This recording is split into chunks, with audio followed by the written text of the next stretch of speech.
Oke, selamat sore anak-anak. Berjumpa dengan Ibu pada semester genap ini dalam mata kuliah perkembangan anak usia dini. Nah, hari ini adalah pertemuan pertama kita di mata kuliah perkembangan anak usia dini. Nah, hari ini kita akan bahas tentang konsep dasar pertumbuhan dan perkembangan anak. Sebelum kita belajar, silahkan baca doa sebelum belajar. Mudah-mudahan Ibu bagikan bermanfaat buat teman-teman. Dan untuk mengetahui aturan-aturan perkuliahan kita, silahkan nanti teman-teman download kontrak perkuliahan kita, dan untuk gambaran mata kuliah kita silahkan download RPS yang Ibu upload di OpenSimika. Oke, hari ini kita akan berbicara tentang konsep pertumbuhan dan perkembangan. Namun tak akan lepas dari pembahasan konsep pertumbuhan dan perkembangan anak usia dini. Nah, coba kita ingat kembali apa itu dan siapa itu anak usia dini. Anak usia dini adalah anak yang dianggap anak usia dini itu adalah anak dari usia lahir sampai dengan 6 tahun ya. Nanti dari lahir sampai 6 tahun itu ada beberapa istilah untuk anak, yaitu masa bayi, masa toddler, prasekolah, anak usia TK, dan anak usia kelas awal di sekolah dasar. Nah, ini pengertian anak usia dini. Jadi ini mudah-mudahan membantu ingatan teman-teman pada mata kuliah konsep dasar PAUD ya. Pada konsep dasar PAUD kita sudah kupas habis materi tentang siapa itu anak usia dini. Nah, sekarang bagaimanakah hakikat anak usia dini itu? Teman-teman mungkin pernah dengar bahwa anak bukanlah miniatur orang dewasa. Maksudnya apa? Apapun yang dipikirkan orang dewasa belum tentu dapat dilaksanakan oleh anak, karena anak mempunyai karakteristik perkembangan tersendiri. Yang kedua, anak masih tahap tumbuh kembang, jadi mereka masih butuh bimbingan orang dewasa. Yang ketiga, setiap anak unik dari berbagai aspek. Dari aspek kecerdasan, mungkin ada beberapa anak yang cerdas secara logika matematika, ada yang cerdas secara linguistik, dan masih ada lagi yang lainnya. Jadi setiap anak itu punya kecerdasan dan tidak ada istilah anak yang bodoh ya. Itu penting buat teman-teman, dan ini bisa kita tekankan. Kalau teman-teman nggak percaya tidak ada anak yang bodoh, silakan baca teori Howard Gardner tentang multiple intelligence. Terus, anak belum tahu benar dan salah. Disinilah fungsinya guru PAUD, memberikan bimbingan kepada anak mana yang benar dan mana yang salah. Terus, setiap karya anak berharga. Walaupun hanya bulatan yang dibuat anak, tetapi itu punya harga bagi anak. Nah, dari mana kita tahu harga karya anak tadi? Coretan anak tadi, ya kita tanyakan, apa sih maksud dari coretan itu? Ya, jadi bukannya kita ejek, kamu buat apa nih bulat-bulat? Bukan seperti itu. Tapi tanyakan, apa maksud dari coretan-coretan anak? Nah, itu cara menghargai karya anak. Dan setiap anak butuh rasa aman. Makanya di PAUD itu diajarkan pembelajaran yang menyenangkan, bermain seraya belajar. Terus setiap anak adalah peneliti dan penemu. Makanya anak-anak terlihat seperti orang yang sok tahu, mau tahu ini, mau tahu itu.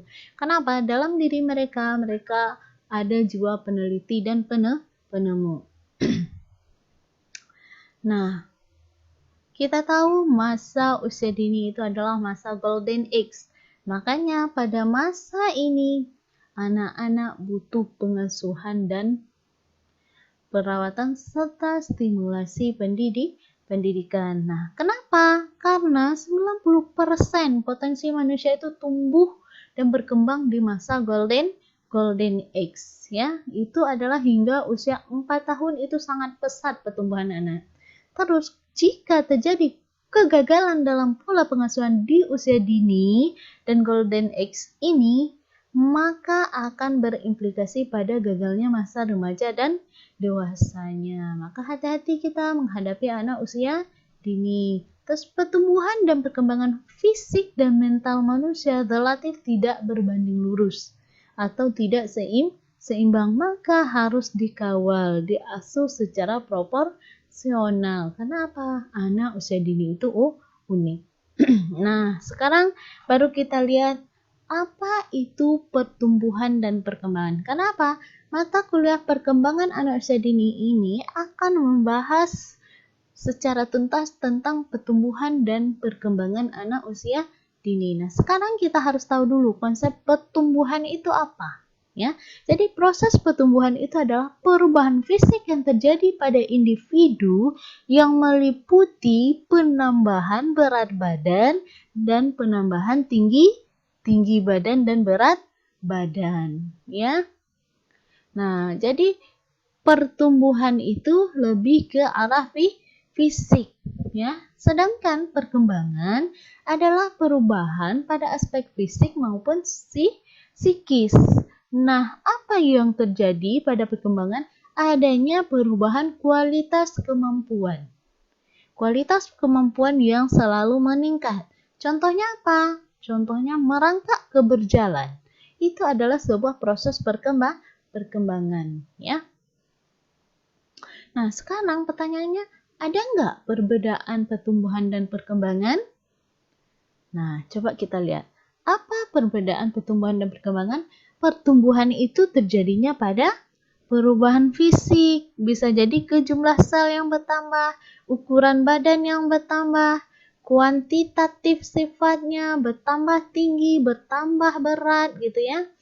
Tinggi badan, berat badan, ukuran tulang gigi dan lain-lainnya, juga pola variasi. Nah, sementara perkembangan itu sifatnya kualitatif dan sifatnya maturation, kematangan, serta sifatnya sistematif, terprogram dan berkesinambungan. Jadi ketika orang bisa berjalan itu nggak langsung pindah bisa berjalan, ada programnya. Dari merangkak mungkin mereka belajar berdiri dulu, dari berdiri mulai melangkah, dari melangkah baru nanti berjalan. Nah, itu yang disebut dengan progresif melalui program yang teratur.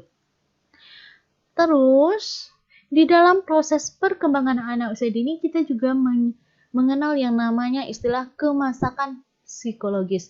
Inilah yang disebut dengan kematangan, yaitu suatu fase di mana titik puncak pertumbuhan atau perkembangan, di mana aspek-aspek jasmani maupun mental berfungsi sebagaimana mestinya, atau disebut juga kesiapan psikologis. Anak sudah matang, anak sudah siap untuk dibelajarkan. Jadi ini yang perlu menjadi pertimbangan dalam proses perkembangan anak, matang atau tidak matangnya anak. Kalau anak belum siap belajar angka dan huruf, berarti dia belum matang untuk itu. Kita tidak bisa paksakan anak belajar angka dan huruf. Nah, kalau di PAUD kita kenal beberapa aspek perkembangan. Nah, kalau secara umum dimensi perkembangan itu meliputi beberapa aspek ya. Ada aspek, kalau di PAUD ada 6, kalau di sini dipisahkan satu persatu. Coba lihat, ada aspek perkembangan bahasa, yaitu memahami, menyampaikan informasi. Ada aspek moral, bagaimana mereka melakukan berperilaku. Ada aspek intelektual, berpikir anak. Konsep diri, yaitu identitas diri dan gambaran diri. Sikap agama atau spiritual. Ada perkembangan motorik, pengendalian gerak tubuh. Ada perkembangan sosial dan emosional. Sosial adalah hubungan dengan orang lain dan emosional adalah bagaimana kita mengendalikan diri. Nah, tahapan perkembangan anak usia dini tadi ini dia, ya. Ada yang disebut dengan fase prenatal. Prenatal itu adalah fase sebelum lahir ke dunia. Setelah itu ada yang namanya masa infan.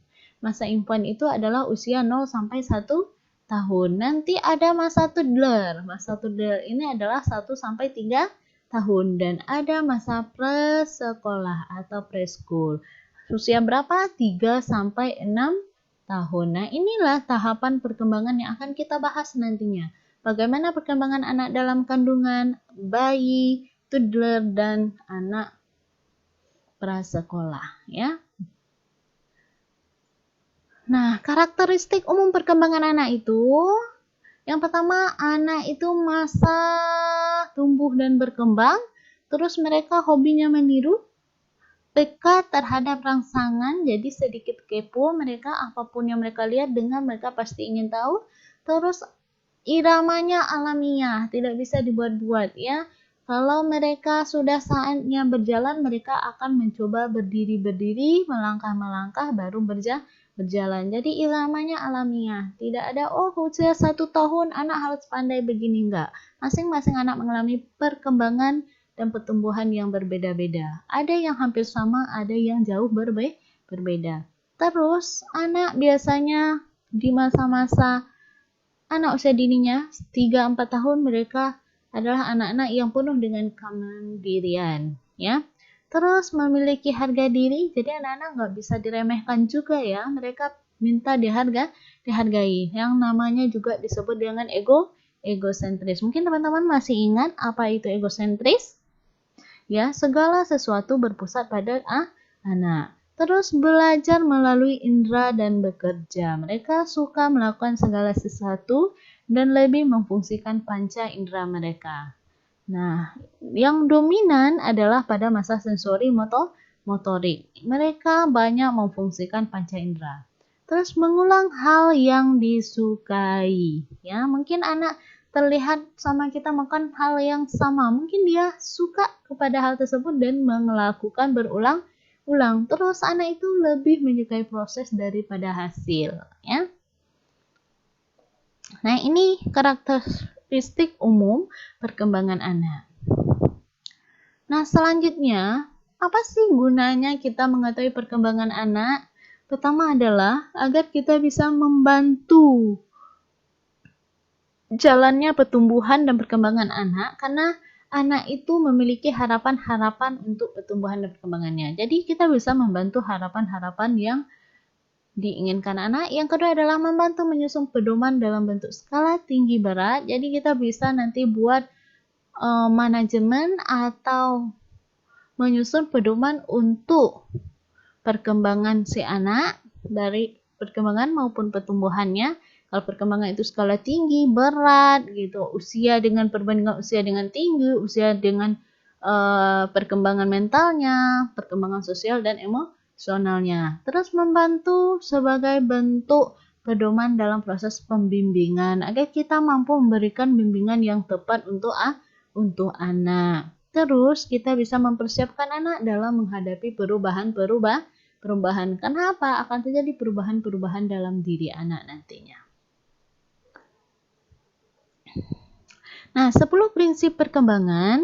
Yang pertama, perkembangan menyangkut perubahan. Itu sudah pasti. Tujuan perkembangan adalah realisasi diri. Jadi anak berkembang itu adalah untuk realisasi dirinya. Yang kedua, perkembangan awal lebih penting dari perkembangan selanjutnya. Nah, ini yang dimaksud dengan usia golden age itu tidak bisa kita sia-siakan. Yang ketiga, perkembangan timbul dari interaksi kematangan dan belajar. Orang akan berkembang ketika dia matang dan dilatih, ya, bukan berkembang dengan sendirinya. Terus pola perkembangan dapat diramalkan. Ya seperti tadi, oh anak ini udah mulai loh berdiri-berdiri di dinding, berarti udah nggak lama lagi dia bisa melangkah satu langkah, nggak lama lagi pasti akan bisa berjalan. Nah, itu yang dimaksud pola perkembangan dapat diramalkan. Pola perkembangan mempunyai karakteristik tertentu yang dapat diramalkan. Perkembangan berkesinambungan dan selalu berkaitan. Kalau sudah berdiri, nanti arahnya akan berjalan, gitu ya. Nah, itu yang berkaitan. Perbedaan individu disebabkan oleh pengaruh bawaan dan lingkungan. Bagaimana lingkungan menstimulasinya? Oke? Nah, yang ketujuh, periode perkembangan yang disebut dengan periode pranatal. Natal, pasca. Jadi ada fase-fase perkembangan itu yang disebut pranatal, natal, pasca natal. Terdapat saat-saat keseimbangan, ketidakseimbangan, perilaku normal, perilaku negatif, dan perilaku bermasalah. Jadi dalam perkembangan itu juga nanti akan ada masalah-masalah perkembangan. Setiap periode perkembangan terdapat harapan sosial, udah pasti. Semua orang punya harapan sosial di setiap tahapan perkembangan anak. Terus setiap perkembangan mengandung kemungkinan berbahaya. Terus terakhir, dalam setiap periode dan tahap perkembangan, kebahagiaan itu bervariasi. Tahun awal biasanya paling bahagia, masa puber biasanya paling tidak bahagia. Oke? Itu tentang konsep dasar perkembangan anak usia dini. Nanti teman-teman silahkan dengarkan berkali-kali, terus